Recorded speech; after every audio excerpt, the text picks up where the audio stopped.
At home, I dug her out, then I made her one of my aces. Marijuana fragrance, this tree here is outrageous. Want me to play in your city? Send an email to my agent. Yo, what's going on, everybody? It is Straight Outta Boston here, aka the King of Boston, and today we are back for episode 17 of the Georgia State Dynasty here on NCAA Football 14. And we are going to get things started out by allocating our 6,000 points to our recruits on a recruiting board for this season, at least for the beginning of this season. If you guys are wondering why we have 6,000 points instead of 5,000, it is because we do have the opener skill for our coach skills or whatever. So we got 6,000 points, and we're going to be putting 500 into a lot of guys. I pretty much tried to go for everyone who was over 70 overall, put somewhere between 250 and 500 points into pretty much all those guys. You can see we're going down here, and you get some lower rated guys right there, but we're going to get an athlete, Paul Walker, put some points into him.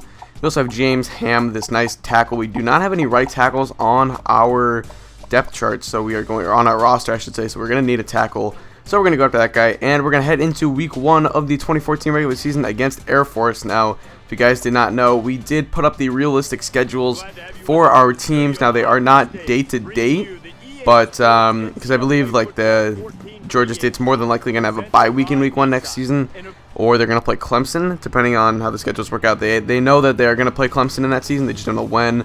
I don't think the Air Force matchup happens till week 2 or 3, but we could not quite, mess around with the scheduled dates and stuff, so we just had to make do with what we do. So we do have all 4 non-conference opponents. They're just not on the real dates, but one of those opponents is Air Force, and we're going to be going up against Air Force in this ball game, the first game of the 2014 season, and you can see it should be a good one. Georgia State rocking the black shoes today, a little bit different. I know Georgia State does not have, actually, they don't have any uniform options outside of the regulars, but they can change the shoes, and why not? So anyway, we're getting things started right here. Air Force on the attack. They do run the triple option, and that posed a big threat to this Georgia State defense.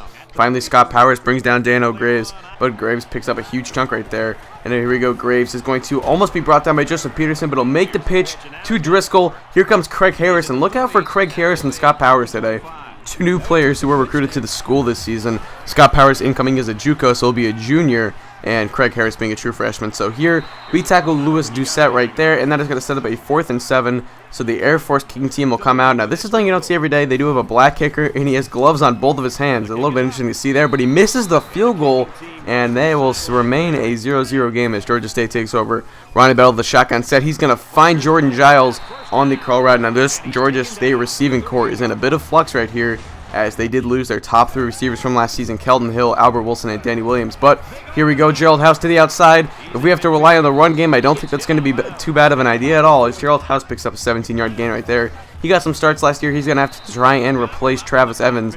He gets a 5-yard loss there. That's going to set up a 3rd and 12 for Georgia State. Now on 3rd and 12, little play action. Bell, he's going to get sacked on the rush. We lose another 5 yards. That sets up a 4th and 18, and we're going to have to punt it away. So still a 0-0 game as we have 6 minutes to go in the second quarter. Driscoll on the triple option picks up 9 yards, and that will set up a 2nd and 1. Now on 2nd and 1, man in motion, going to be a play action. Dano Graves breaks a tackle. He's going to find Brian Driscoll out of the backfield. Harris misses a tackle. Dowling misses a tackle. Morris gets blocked, and Driscoll could go all the way. He's at the 20, 10, 5, touchdown. As Scott Powers almost takes him down, but Brian Driscoll gets a 69-yard touchdown reception on just a little, that was just a little dump off that we just whipped on a couple tackles, and I don't know, poor tackling by the team. But anyway, check out this studio update. Navy is beating Ohio State here. Could be an upset in the making. Ohio State, the defending national champions, look to be in a state of danger right here, as they're losing to Navy. But here come the Georgia State Panthers.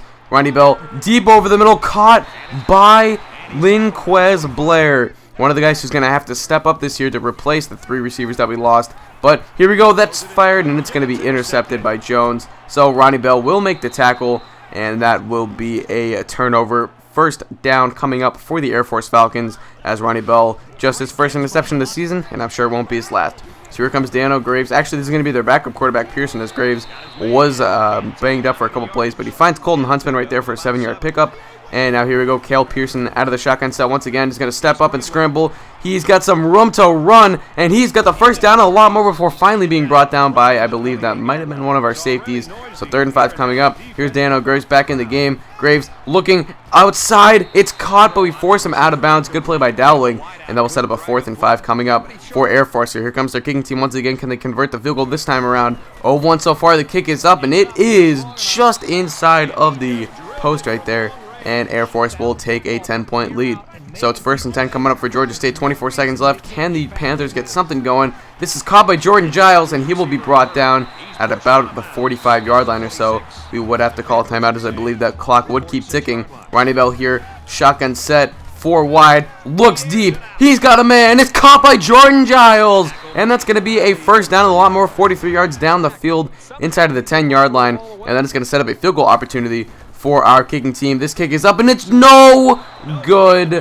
What a disappointment. A couple nice plays by Ronnie Bell and our receiving corps to get into field goal range, possibly cut it to a 1-possession game, but nope. We end up missing the field goal, and we're going to take a 10-0 deficit into the half. Not a strong start for Georgia State so far, as Air Force clearly looks to be the superior team, despite really not similar overalls, but I think Air Force only had a 6 or 7 point advantage on us, so really, these are pretty close teams. But anyway, here comes Kyle Flowers, the true freshman cornerback in his first collegiate game, to the outside. He's got some room. Can he get a block? At the 40, 35, 30, he could go all the way, and he will. Kyle Flowers making an impact. The true freshman in his first game as a Georgia State Panther, coming out to start the second half and helping the team out immediately. He makes an immediate impact and cuts the lead. Now it's 10-7, but here come the Falcons. Hand off to Lee outside. Lee will pick up 14 yards, just to say, as that was 1st and 15. So John Lee picks up the first down. Now here come the Falcons. Once again, Dano Graves, play action, triple option. He keeps it himself and picks up the first down. Let's look at 9 total on the play. Now here we go, 1st and 10. I formation. Graves is going to drop back. Quick drop back. Finds McAllister over the middle. Or MacArthur, I should say, who takes a big hit, but picks up the 6 yards nonetheless. Now 3rd and 2. Graves, triple option, picks up the first down a little bit more before finally being brought down.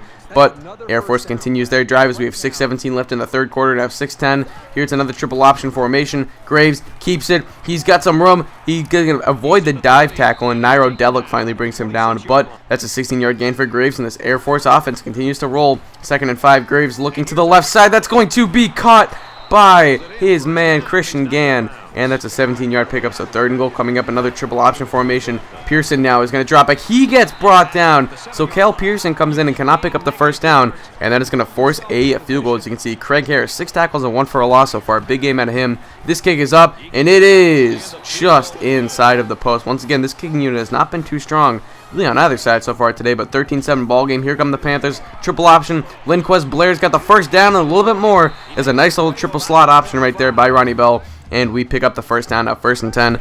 Bell out of the shotgun set. It's going to be play action. He's going to get sacked, though, as he will lose 10 yards on the gain. And Air Force looks like they could come up with a stop right here. 2nd and 20. The Panthers need some yards. Just trying to make it 3rd and manageable. Bell fires it. Somehow Jordan Giles comes down with that one. Bell felt the rush and got away with it quickly, but Giles came down with it. And one of the best catches I've seen so far out of this team in this dynasty. Now we find Linquez Blair this time around. He's had a big day so far as he picks up the first down on the nice rollout from Ronnie Bell. We cross midfield, 2nd and 12, triple read option. Bell on the keeper up the middle has got a nice 8-yard gain right there. That's going to set up a 3rd and short coming up. And now here we go on 3rd and short. Ronnie Bell, the pistol formation, hand off to Gerald House. House to the outside. Can he pick up the first down? He's going to be brought down, and it looks like just short. But here come the Panthers offense. They're going to go for it on 4th and 1. Hand off to Anthony Hudgens, and Hudgens picks up the first down. The fullback on this team, who also serves as the backup running back, had come in and looked nice right there. So here we go. Anthony Hudgens still in the game, but this time it's going to be a keeper for Ronnie Bell.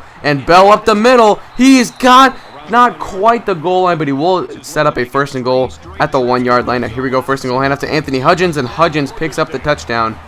And we momentarily tie the game up at 13 with the chance to take the lead on the ensuing PAT. But Anthony Hudgens, the fullback, coming in for a banged-up Gerald House, doing a very nice job right there. And we would tack on the PAT and take a 14-13 lead. But here come the Air Force Falcons. Dano Graves has got some run, but he finally gets brought down by Scott Powers, who is really all over the place today. He's had a nice game so far. 7 tackles for him. 3rd and 6 now. Dano Graves dropping back into the I formation. Finds his man Hart. Hart's going to be brought down by Morris, but that's a 4th and 1, and they're going to go for it here.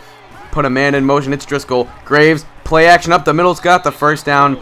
Picks up 4 yards before being brought down. But here come the Falcons. They continue their drive. I formation once again, 2nd and 9 for Daniel Graves. It's going to be a handoff to Brian Driscoll. Driscoll's got a block, and he's going to pick up a nice 7-yard chunk right there. That will set up a 3rd and short. Now on 3rd and short, triple option formation. Handoff to Hart, the fullback. Hart's got a first down and a little bit more. He's going to be brought down finally by Scott Powers, but Broham Hart picks up the first down at 3rd and 8. Daniel Graves dropping back, scrambles to his right. He gets dive tackled. A clutch play right there by our man. So here we go, 4th and 9 coming up. A field goal would give them the lead. Their kicking unit has struggled all day. This kick is up, and it is no good! Off the post. Another miss for the Air Force kicking unit as they are 2 for 4 now with 2 very shaky field goals. And you can see Colorado beat Colorado State. I don't know if anyone cares, but 45-42 looks like an exciting score. So anyway, 4:35 to play. It's time for Ronnie Bell and the Panthers to try and run some clock here. Hold on to the ball and not turn it over. Bell is going to pick up 7 yards on the triple read option right there. That would set up a 2nd and 3. Now on 2nd and 3, straight handoff to Gerald House. House picks up the first down, and that will momentarily stop the clock, but it will also give the Panthers a new set of downs to work with. He's got 32 rushing yards on the day. 1st and 10 coming up. It's going to be another straight handoff to House. House up the middle. He's got some room. He can get to the corner. He will not actually get there, but he gets some nice chunkage right there. That will set up a new first down. Now another handoff to Gerald House as we are running some clock here. Almost 3 minutes to play now. 6-yard rush for House on the outside handoff. That would set up a 2nd and 4. Now on 2nd and 4, shotgun set. Another straight handoff, this time to Anthony Hudgens. And Hudgens is going to pick up the first down. He's not fast, but he can run some guys over and picks up an 11-yard gain right there. 2:29 to play. And it may be time for Air Force to start calling those timeouts. It's a quarterback keeper right there, and Ronnie Bell loses 5 yards, but it will be the 2nd timeout for Air Force. They have 1 left, and a stop here would be the game. 3rd and 12 coming up. It's going to be a handoff to Gerald House. House up the middle. He's going to be brought down. 4th and 1 coming up. Now, what do the Panthers do? If they go for it and make it, they ice the game. If they kick the field goal, they can make it a touchdown game. And if they don't make it, then Air Force could have a great shot at trying to win this ball game. It's 4th and 1. They're going for it. Handoff to House. Up the middle. Does he have it? It's not clear at first look, but Gerald House does pick up the first down in the 2-yard rush. Let's take a closer look at this one in the replay. Looks like, I don't know, that's a questionable spot there. Air Force might have some beef. But the game says I think we got the first down. Air Force would not have any timeouts left. We would kneel it from there, and Georgia State gets a come-from-behind victory, being down double digits at halftime. Player of the game got to go to Kyle Flowers for that kickoff return. He really got us back in that game. That was certainly the play of the game. Now, you definitely could have given the player of the game to either Craig Harris or Scott Powers, who both were very impressive in their debuts as a part of this Georgia State Panther team. But Kyle Flowers with a huge play coming out of the half that really just swung the momentum, put us back in this ball game. Our offense could not get anything going up until that point, and we finally put up that offensive touchdown in the 3rd quarter, take the 14-13 lead, and we held out from there. So anyway, that's pretty much going to wrap up this video for me. Thank you guys for watching. Hope you did enjoy. So I'm out. Peace.